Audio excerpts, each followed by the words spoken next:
Hello दोस्तों, नमस्कार। तो कैसे हैं आप लोग?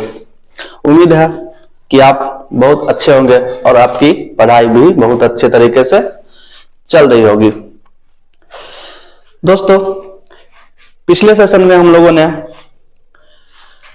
धातु एवं अधातु में अंतर स्पष्ट किया था रासायनिक गुणों के आधार पर, लेकिन आज हम लोग भौतिक गुणों के आधार पर धातु एवं अधातु में अंतर स्पष्ट करेंगे। तो मेरे भाई, मेरे दोस्त, आज का सेशन स्टार्ट करने से पहले अगर आप लोग हमारे चैनल पर नए हैं तो प्लीज इस वीडियो को लाइक, सब्सक्राइब, इस चैनल को सब्सक्राइब कर दे। तो चलिए आज का सेशन शुरू करते हैं।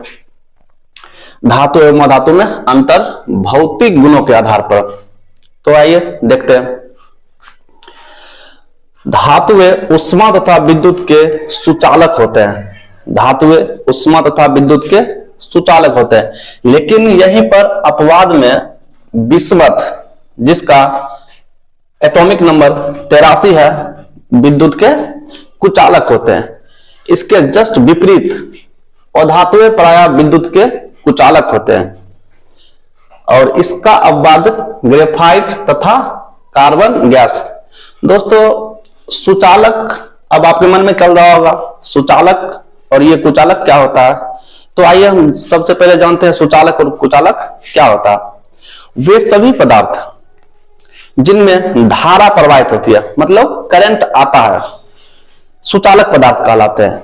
इसके जस्ट विपरीत वे सभी पदार्थ जिनमें विद्युत धारा का प्रवाह नहीं होता है, उसे कुचालक कहते हैं। तो सुचालक जैसे लोहा, तांबा, ये सारे सुचालक पदार्थ हो गए।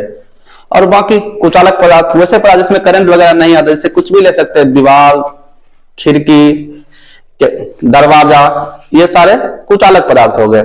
आइए अब पॉइंट नंबर 2 देखते हैं। धातुएं प्रायः तन्य तथा आघात बर्ध होते हैं। धातु जो है उससे खींचकर लंबा तार बनाया जा सकता है, चादर बनाया जा सकता है, इसलिए कहा गया धातुएं प्रायः तन्य तथा आघात बर्ध होते हैं। इधर देखते हैं, अधातुएं प्रायः भंगुर होते हैं। अधातु जो है उसको खींचकर हम लोग तार नहीं बना सकते हैं, क्योंकि अधातु को अगर खींचकर लंबा तार बनाया जाएगा तो वे टूट जाएंगे, अर्थात वे भंगुर होते हैं। अब देखते हैं पॉइंट नंबर 3। धातुओं के गलनांक एवं क्वथनांक प्रायः उच्च होते हैं। धातु जो है सो उसका गलनांक और क्वथनांक बहुत हाई टेम्परेचर पर होता है। इसके विपरीत देखते हैं, अधातुओं के गलनांक और क्वथनांक निम्न होते हैं। अधातु में ज्यादा टेम्परेचर नहीं देंगे, फिर भी वो नॉर्मल टेम्परेचर पे भी उसका गलनांक क्वथनांक निम्न हो रहा था। उसके बाद देखेंगे, धातुएं अधिकांशतः कठोर होती है। जितनी भी धातुएं होती है वे सभी के सभी कठोर मानी जाती है, लेकिन इसके कुछ अपवाद है, सोडियम तथा पोटेशियम। दोस्तों, सोडियम जो है और पोटेशियम, इसे चाकू से भी काटा जा सकता है। तो ऑब्जेक्टिव में क्वेश्चन आ सकता है कि कौन सी ऐसी धातु है जिसे हम लोग चाकू से काट सकते हैं। तो आंसर क्या दीजिएगा आप लोग? सोडियम तथा पोटेशियम, ये दोनों ऐसे पदार्थ होते हैं जिन्हें हम लोग चाकू से काटते हैं, चाकू से इसे काटा जा सकता है। मतलब क्या, ये दोनों जो मुलायम होते हैं, सोडियम और पोटेशियम मुलायम होते हैं। इसके जस्ट विपरीत अधातु में देखेंगे, इनकी कठोरता भिन्न भिन्न होती है। हीरा सबसे कठोरतम पदार्थ है। तो अधातुओं की कठोरता भिन्न भिन्न होती है और अधातुओं में हीरा सबसे कठोर पदार्थ है। अब देखेंगे पॉइंट नंबर 5। धातुएं प्रायः चमकदार होती है, अर्थात इसमें धात्विक चमक होती है। धातु जो होता है वो चमकदार होता है, इसमें एक विशेष प्रकार की चमक होती है और इसको पीटने पर एक मधुर आवाज भी निकलता है धातु में। अब अधातुओं में धात्विक चमक नहीं होती है, अधातु में किसी प्रकार की धात्विक चमक नहीं होती, लेकिन इसके अपवाद में आ रहा है हीरा, ग्रेफाइट एवं आयोडीन, ये सारे चमकीले होते हैं। हीरा दोस्तों आप लोगों ने जरूर ही देखा होगा, अगर रियल में नहीं देखा होगा तो फोन वगैरह में या तो कोई मूवी में देखा होगा, जिसमें हीरा क्या होता है, चमकदार होता है। ग्रेफाइट, ग्रेफाइट तो आप लोग जानते हो जो पेंसिल में लगा हुआ रहता है जिससे लोग देखते हैं, तो वो भी चमकदार ही होता है। उसके बाद आयोडीन, आयोडीन भी चमकदार ही होता है। उसके बाद देखते हैं पॉइंट नंबर नेक्स्ट, धातुएं अपारदर्शक होती है। धातु जो है अपारदर्शक होती है, मतलब किसी भी धातु के आर पार हम लोग नहीं देख सकते, इसलिए कहा गया कि धातुएं जो होती है अपारदर्शक होते हैं। इसके जस्ट विपरीत गैसीय और धातुएं पारदर्शक होती है। गैसीय और धातु क्या होता है, पारदर्शक होती है। तो दोस्तों, तो ये गैस कौन कौन से, hydrogen, helium, neon, argon, krypton, radon, nitrogen, fluorine, oxygen और भी बहुत सारी गैस है, इसलिए कहा गया गैसीय और धातुएं जो होती है पारदर्शक होती है। तो दोस्तों अब चलते आगे, दोस्तों आगे चलते अब देखते हैं हम लोग उत्तल लेंस एवं अवतल लेंस में अंतर स्पष्ट करें। तो सबसे पहले हम लोग जानेंगे कि उत्तल लेंस और अवतल लेंस होता क्या है। तो देखिए, एक तरफ उत्तल कर देना, एक तरफ अवतल कर देना। तो उत्तल लेंस का जो किनारे वाला भाग होता है पतला होता है और बीच वाला भाग मोटा होता है, जैसा कि आप लोग यहां देख सकते हैं फिगर में। किनारे वाला भाग पतला है और बीच वाला भाग मोटा है। इसके जस्ट अपोजिट अवतल लेंस, अवतल लेंस के किनारे का भाग मोटा होता है, अवतल लेंस के किनारे का भाग मोटा होता है, जबकि इसके बीच का भाग पतला होता है। आप फिगर के माध्यम से देख सकते हैं। उसके बाद चलते हैं, इसमें वस्तु से बड़ा प्रतिबिंब बनता है, जितना वस्तु रहेगा उससे थोड़ा बड़ा प्रतिबिंब बनेगा। उसके जस्ट विपरीत अवतल लेंस में वस्तु से छोटा प्रतिबिंब बनेगा। उसके बाद चलते हैं पॉइंट नंबर नेक्स्ट, इसमें वास्तविक और काल्पनिक दोनों प्रकार के प्रतिबिंब बनेंगे। उत्तल लेंस में वास्तविक और आभासी दोनों प्रकार के प्रतिबिंब बनते हैं, जबकि अवतल लेंस में वस्तु से छोटा प्रतिबिंब बनेगा। अवतल लेंस में वस्तु से छोटा प्रतिबिंब बनता है। उसके बाद चलते हैं, इसमें उल्टा प्रतिबिंब बनेगा। अवतल लेंस में उल्टा प्रतिबिंब बनता है। इसके जस्ट विपरीत अवतल लेंस में सीधा प्रतिबिंब बनेगा। इसमें अवतल बोल देते क्या, उत्तल लेंस में प्रतिबिंब उल्टा बनता है, जबकि अवतल लेंस में सीधा बनता है। उसके बाद उत्तल लेंस अपवर्तित किरणों को अभिसरित करता है। अभिसरित मतलब कोई प्रकाश की किरण अगर किसी एक बिंदु पर आकर मिले तो उसे अभिसरित कहते हैं, और यह अपवर्तित किरणों को अपसारित करता है। एक जगह से किरण और जगह बिखेरता है, दूसरी जगह पर बिखेर देता है, उसे अपसारित कहते हैं। अब चलते हैं क्वेश्चन नंबर नेक्स्ट, समतल दर्पण के उपयोग। समतल दर्पण के क्या क्या उपयोग है हमारे जीवन में या जहां भी हो, तो आगे देखते हैं हम लोग क्या क्या उपयोग कर सकते हैं अपने मानव अपने जीवन में। सबसे पहले देखेंगे घर के सामान्य शीशा या आईना के रूप में। जो हम लोग अपने घरों में आईना लगाए हुए होते हैं, शीशा जो अपना फेस देखने के लिए, तो वो समतल दर्पण ही होता है। उसके बाद चलते पॉइंट नंबर 2, बहुदर्शी के रूप में। बहुदर्शी क्या होता है, आप लोग कभी देखे होंगे मूवी वगैरह में, कोई एक आदमी होता है उसका बहुत सारा प्रतिबिंब बना हुआ रहता है। एक आदमी 4, 5, 10, 20 ऐसे उसका फेस दिखते रहता है, तो वही हुआ बहुदर्शी। तो बहुदर्शी के रूप में भी हम लोग समतल दर्पण का ही यूज करते हैं। पेरिस्कोप के रूप में, पेरिस्कोप आप लोग नेवी जो होता है, जो पानी के अंदर रहता है, उसमें देखते होंगे कि एक आईना टाइप का लगा हुआ रहता है कि दूर से दुश्मन आता है तो उसको उसी आईना में देख लिया जाता है, तो वो आईना भी होता है समतल दर्पण ही होता है। उसके बाद कहता पूरे शरीर का प्रतिबिंब प्राप्त करने के लिए लंबाई का लगभग आधा होना चाहिए। तो अगर समतल दर्पण में प्रतिबिंब पूरा अगर शरीर का देखना हो तो शरीर का कम से कम आधा भाग, उसका शीशा का आधा भाग होना चाहिए। अगर कोई व्यक्ति 5 फीट का है तो कम से कम 2.5 फीट का समतल दर्पण का शीशा होना चाहिए।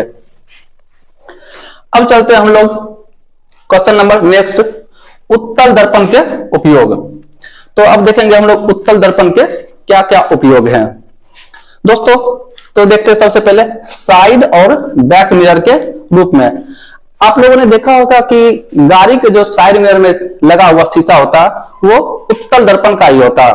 उसमें क्या होता है, साइड मिरर में जो दूर का जो विस्तृत क्षेत्र होता है उसको छोटा करके इसमें उत्तल दर्पण में दिखाया जाता है, इसलिए उसका कहते हैं साइड मिरर के रूप में किसका प्रयोग करेंगे हम लोग, उत्तल दर्पण का उपयोग करेंगे।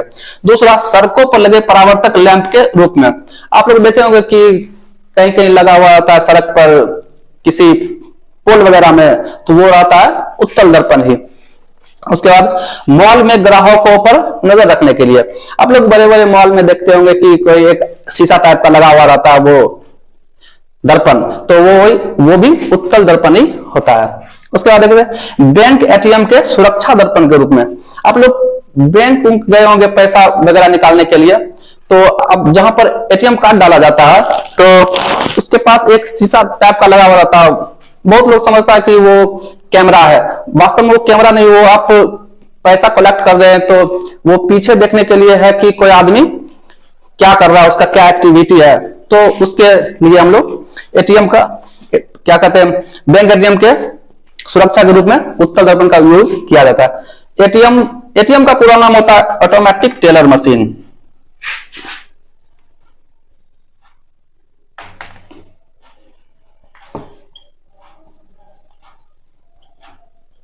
Automatic teller machine. उसके बाद देखते हैं पॉइंट नंबर नेक्स्ट, सस्ते धूप छांव के चश्मे के रूप में हम लोग उत्तल दर्पण का यूज करते हैं। जो गर्मी के दिन में जो हम लोग आंखों पर चश्मा लगाते हैं वो भी एक उत्तल दर्पण ही होता है। उसके बाद देखते हैं हम लोग, नोट करके, उत्तल दर्पण को सुरक्षा दर्पण भी कहते हैं। अब आपके मन में चल रहा होगा कि इसको सुरक्षा दर्पण क्यों कहते हैं। वही जब हम पीछे देख के जैसे मोटर बाइक चला रहे हैं तो उसमें जो शीशा लगा हुआ रहेगा साइड में वो उत्तल दर्पण रहता है। उसमें कौन सा आदमी, कौन सा गाड़ी आ रहा है, कौन सा आदमी नजदीक है, कौन सा आदमी दूर है, इसलिए हम लोग उसमें उत्तल दर्पण का उपयोग करते हैं और इसीलिए उसे सुरक्षा दर्पण भी कहा जाता है। तो दोस्तों अब हम आगे की ओर चलते हैं।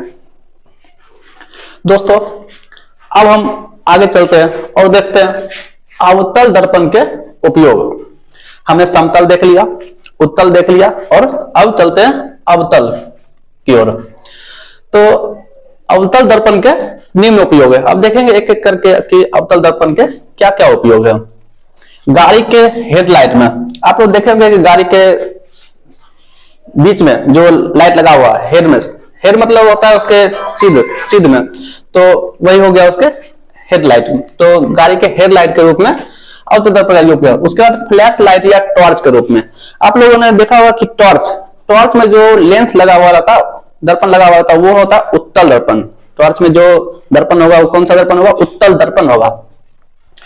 उसके बाद आंख, कान, नाक और गले के रूप में डॉक्टर के यंत्र के रूप में आपने जो देखा होगा कि डॉक्टर या तो आंख चेक करेगा या कान चेक करेगा या गला, नाक कुछ भी चेक करेगा, तो उसमें जो दर्पण लगा हुआ रहता है उस यंत्र में वो रहता है, उसमें अवतल दर्पण लगा हुआ रहता है, जिसे हम लोग ENT भी कहते हैं।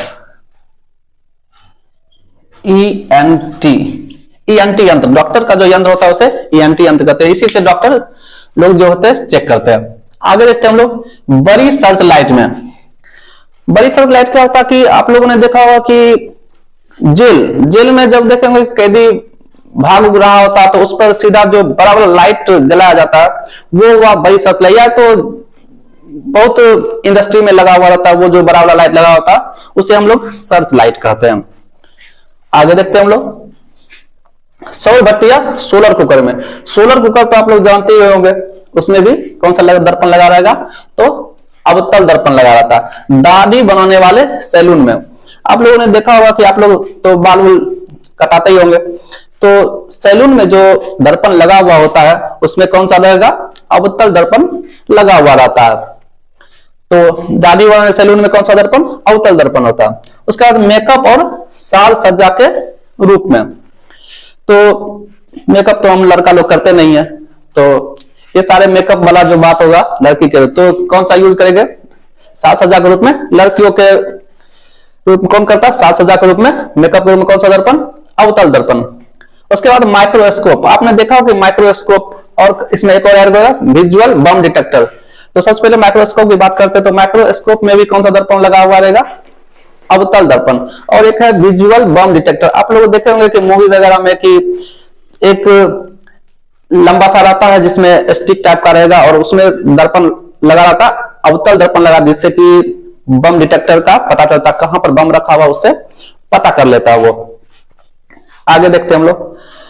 नेक्स्ट क्वेश्चन है दोस्तों, आर्किमिडीज का सिद्धांत। आप लोगों ने देखा होगा कि जैसे हम लोग देखते हैं कि कोई पानी है, अगर उसमें हम लोग बर्फ का टुकड़ा डाल देते हैं तो उसमें बर्फ का 1/10, अगर 10 भाग है तो 1/9 भाग उसका डूबा हुआ रहेगा और 1 भाग ही सिर्फ उसका दिखता है। तो उसमें हम उसको परिभाषा के माध्यम से देखेंगे कि जब कोई वस्तु किसी द्रव में पूर्णतः या अंशतः डुबाई जाती है, या तो पूरी तरह डुबाई जाए या तो थोड़ा सा बचा हुआ रहता है, उसे उसको डुबाया जाता है, तो उसके भार में आभासी कमी आ जाती है, उसका भार जो होता है थोड़ा सा घट जाता है, और यह कमी इसके द्वारा हटाए गए द्रव के भार के बराबर होता है, और उसका जो जितना भार हटेगा उतना उसका जो आभासी भार होगा वो हट जाएगा, उतना पानी। तो इसलिए इसमें कहा गया कि उसके हटाए गए द्रव के भार के बराबर आता है। तो दोस्तों अब हम लोग चलते हैं नेक्स्ट क्वेश्चन पर। दोस्तों तो अब हम चलते हैं नेक्स्ट क्वेश्चन की तरफ। प्रकाश का वर्ण विक्षेपण क्या है? तो अब हम चलते हैं, जब प्रकाश की किरण प्रिज्म से बाहर निकलती है, दोस्तों ये एक प्रिज्म है और ये एक सोर्स है, जैसे सूर्य से प्रकाश की किरण इस प्रिज्म की तरफ आ रही है। उसके बाद क्या, जब बाहर आती है तो वह 7 रंगों में बिखर जाता है। तो देखिए ये जो किरण आ रही है, ये प्रिज्म से 7 रंगों में बिखर गया, उससे ही प्रकाश का वर्ण विक्षेपण कहते हैं। अब देखिए ये 7 रंग कौन कौन से हैं, इसको हम लोग देखते हैं। देखिए 7 रंग में आ गया बैगनी, जामुनी, नीला, हरा, पीला, नारंगी और लाल। इसे हम लोग विबग्योर भी कहते हैं, या हिंदी में इसको कह सकते हैं बैजानीय,